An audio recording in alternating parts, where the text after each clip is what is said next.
right. So, my name is Ben Regnier. I work at Gensler San Diego, and I've got a sort of a long history working with BIM and working with interfaces. My graduate thesis was on design interfaces, and so that's really what I want to talk about. My abstract is about virtual and augmented reality, and I'm sure that people of a certain age, when they hear those terms, this is what they think of. And I'm going to talk a little more. I'm going to break it apart a little bit more, talk about more of an ecosystem. And really kind of, but first, what I want to do is go back and talk a little bit about the history of computation design and recast a few things. I'm really happy to be following Raja here because I agree wholeheartedly with most of the stuff she's been saying. So if I was going to posit the earliest time I know of for computation and design, it would be Cambridge University in the 1960s. And they were working with mainframe computers, non-graphical interfaces, and one of their first things they were trying to optimize was walking distance because it was something they could do without a screen. And, I would argue that the kinds of problems they were working with back then are very, very similar to the issues that we deal with right now in computational design. And a lot of that has to do with how we set up, how we set up the fitness function, what we're trying to optimize for. And in this room, I'm going to go through this really, really quickly because people here know about this stuff. But when you're trying to write a fitness function, you're creating a sort of a fitness landscape that you're exploring algorithmically, and what you're trying to do is find peaks and valleys and try to find the most optimal design. Now the problem is that computers are fairly simple in the way they think about this, depending on how sophisticated the algorithm is, and they like continuous, simple, easily comprehensible fitness landscapes, whereas in design, what we end up with is we have discontinuous, complex, multi-dimensional things. And so, when you're trying to optimize, a lot of the times it's learning what you're going to optimize for, and the process is inherently lossy. So you're finding a piece of what you're trying to create an optimal environment for. And I think one of the greatest examples of this is the longest running, most sophisticated genetic algorithm in history. And, it came up with two designs for animal eyes. And the really interesting things, or there's more than two, but here are two. The interesting is that our eyes might not be the most optimal design. Octopus eyes have some definite advantages over ours.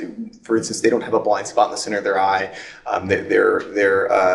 Their cornea works in a slightly more flexible way than ours. And this is just to show you that no matter how good your algorithm is, you can still get stuck in local optima sometimes. And you can't always think of optimization as something that you have to take for granted. You can always push a little bit farther with human intuition.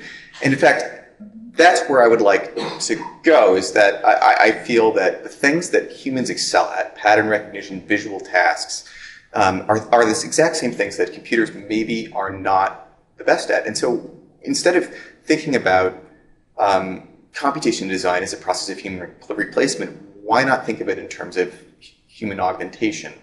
And this is something visual researchers have been thinking about a long time. They call it the cognitive coprocessor. So what does that look like? What we're talking about is creating interfaces that are rich, that are immediate, that give you great feedback with lots of detail instantaneously. And really, when you're looking at that, the model you want to look at is that of video games. I would argue that the most sophisticated digital interfaces we have available in the world today are in video games. And this has been true for a long time. And to give you an example of how this can work, Pac-Man was created in 1980. In 1999, somebody finally got the perfect score in the game. It took 19 years. And in order to do this, since they actually had to go through like a broken screen, all this really complicated stuff, they essentially had to reverse engineer all of the algorithms for AI and control through gameplay. And these guys did it over a period of years, just simply by playing the game. They figured out how the machine thought, and they were able to beat it. This is an amazing task that is just unprecedented. I don't know if you could teach a computer to do this right now. And researchers know this. In the world of science, there's an increasing use of games to solve complex optimization tasks. A really good example is Foldit is used for protein folding. This is a really complicated mathematical problem that they have yearly contests to try and come up with great solutions. And a team at the University of Washington in 2009 decided they were going to crowdsource a solution by using an openly available game. These are the same guys that did SETI at home. I remember that back in the day. And so what they did was they created this game that allowed you to sort of try and fold a protein properly and gave you great feedback and allowed you to make teams and gave you a score and like really made it into a great game. And then they released it to the public, and within a year they had solutions that were beating the best possible algorithmic solutions out there. And they found 13-year-old kids who were just amazing at this. And there's certain features to this game that I think are missing in some of our design interfaces, and I'd like to highlight them. One is this sort of built-in, baked-in loose optimization, where in this case you're kind of wiggling a piece to try and get it to get in the right spot, but you're doing it while you're playing. So you're moving around and then you just hit a button and it sort of like helps you to optimize a piece of the problem really quickly. Another thing is really great. I still don't understand why today's world, when we're working in BIM, why we don't have really great communication tools built into, we're all working in the same model. Why can't we be talking while we're working? It doesn't make any sense to me. I feel like that's been fundamentally missing for a really long time. Another thing that you find in games all the time that you don't find in design interfaces are enhanced sort of cues. So those might be sound.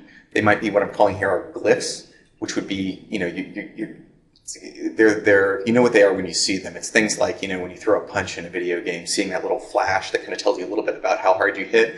That sort of thing, that sort of extra spatial information doesn't exist in in design interfaces right now. It's all over video games. So to give you a practice example, we were recently designing this screen for a client that went over the entry and kind of highlighted the entry of a project. And the inspiration we had visually was sort of the graphic output of, it was of life sciences companies, was the graphic output of gene sequencing, which are these sort of bar patterns. And they got behind that. And we started out in Grasshopper, and we started using some definitions to help make the form. And very, very quickly, we started having the client and our own team say, well, what if these panels moved a little bit this way or a little bit this way, or what if it looked a little bit more like this? And so the definition got more and more complex and more complex until at some point I realized that I was essentially trying to automate an intuitive process. To use a metaphor, I was like building these giant robot arms to draw a painting at a distance, but I was still just moving levers and trying. I wasn't optimizing anything. I was just working kind of randomly. And if I could say something right now, it's very important that everyone realize that when you say emergent in design, it doesn't mean that you just don't understand how you got there. It means it's doing thinking that you couldn't possibly be doing. And I wasn't doing that here. So I took a step back. I took the solution we had.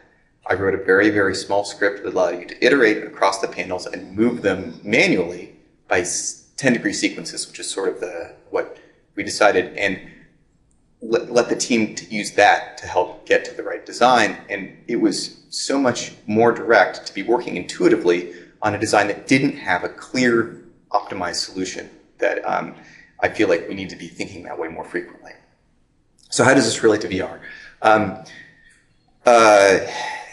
I would argue that one of the things that's currently missing in the way we work is the ability to get real-time feedback on the human experience of our designs. And it's really important to realize that the feedback that our design software gives us, the visual feedback, hopefully someday the auditory feedback, and physical feedback, is giving us cues as to how we should move forwards. And I think that immersive environments are inherently useful because they push us to design in ways that are more comprehensible and comfortable for human occupation. So at Gensler, we've been working actually across the entire firm, playing with these kinds of interfaces and really trying to figure out how they're useful in presentations, how they're useful in design teams. To break it apart a little bit, you have three pieces. You have the data, and here I would say that BIM is a really important part of this, because BIM is the point at which the representation of your design is getting sophisticated enough to really provide information beyond the geometry and beyond just the visual finish, the material. You can get into things that are more, and I would include the kind of enhanced information you get through Grasshopper in this. You start to get the idea of the physical reality of an object, and also the parametric relationship between objects, which is very important because a design is fluid in that way. Then you have interpretation. Currently, in practice, there are two sort of channels for this. One is what I'm calling static. Although these can be used for videos, but it's usually a single point or a railed fly-through or something if it's video. And you have physical-based renderers and ray tracers and things like that, and you can create kind of spherical renderings that way. And then there's a very more recent field that comes directly from the world of video games and GPU processing and all this stuff for real-time rendering. And there's a bunch of people in this field right now. It's all developing very, very quickly. Autodesk has finally caught on, and they're starting to work with it. And there's a lot of other people in that field. And I'll walk you through what we're playing with. We've kind of split this one up at Gensler, and each office is taking on a different software company because there's so many people working on this simultaneously. And then finally, the part that you think of when I say VR, which is how you interact. And I would say that we are so good at getting immersed in what we're looking at that a regular screen can be an immersive experience if you design it properly. But then you also have things like tablets that you can move around to get a little more of an augmented reality, the visors, which everyone is thinking of when I say VR, and then at a larger scale, cave environments that allow you to look at things at kind of a one-to-one.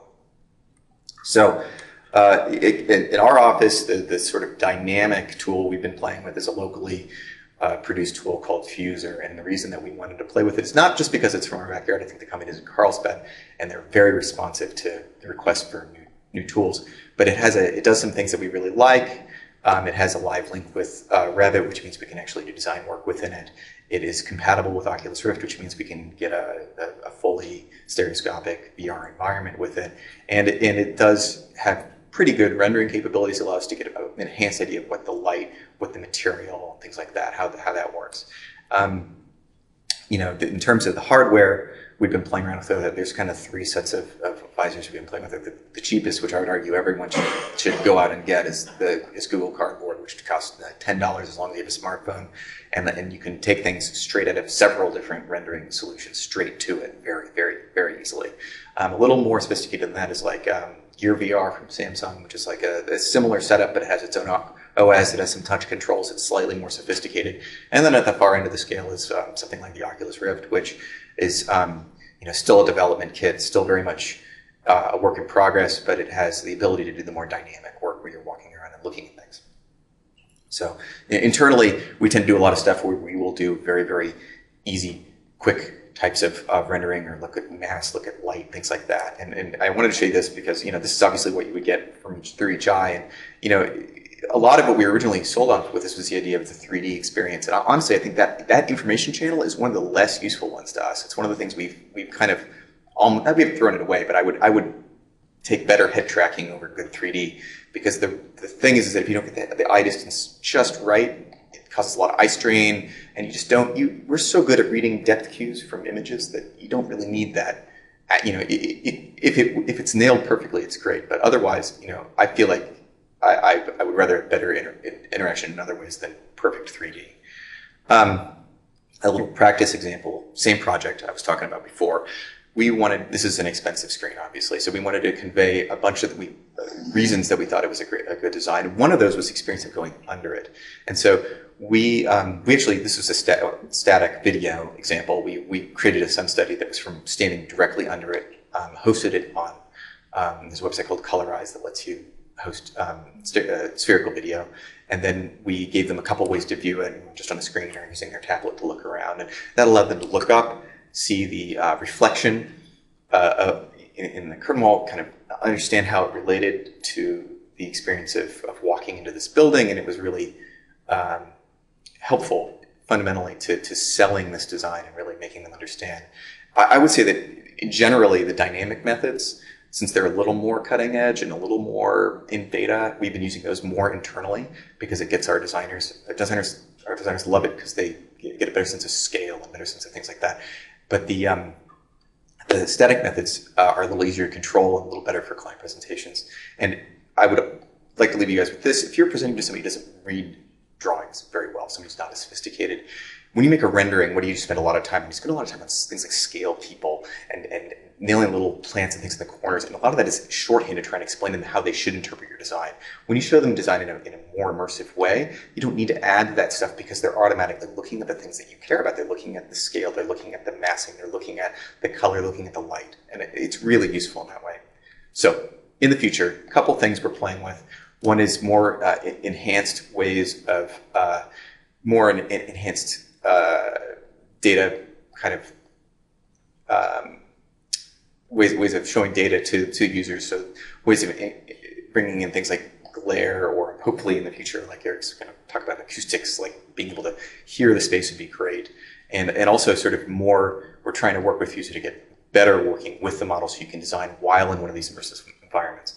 On the hardware side, the main thing that we're trying to play with right now is ways of getting a more better collaborative environment with these, because right now it's all very, very singular. You've got one person looking at a screen or something like that. So we're playing with low-cost sort of design interfaces and cave type things with like short throw projectors, things like that, that aren't expensive, aren't fancy. This is an example from UCSD that uses off-the-shelf technology.